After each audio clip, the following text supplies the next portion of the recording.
રાજ્યોમાં cold wave અને ગાઢ ધુમ્મસનો બેવડો માર પડી રહ્યો છે।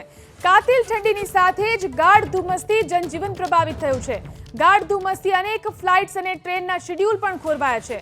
ગાઢ ધુમ્મસમાં કેટલીક ફ્લાઇટ્સને ડાયવર્ટ પણ કરવામાં આવી છે તો કેટલીક ટ્રેનના રૂટ પણ ટૂંકાવી દેવામાં આવ્યા છે। આ તરફ રાજધાની દિલ્હીમાં પણ ગાઢ ધુમ્મસની સાથે સાથે પ્રદૂષણનું સ્તર પણ સતત વધી રહ્યું છે। દિલ્હીમાં ફરી એકવાર AQI વધી 400 ને પાર પહોંચી ગયો છે। એટલું જ નહીં, નવા વર્ષની ઉજવણી દરમિયાન થનારી આતશબાજીની પણ પ્રદૂષણ ફેલાઈ રહ્યું છે। હવામાન વિભાગે જાહેર કરેલી ચેતવણી અનુસાર આવી સ્થિતિ હજુ પણ આગામી 3 થી 4 દિવસ સુધી યથાવત રહેશે।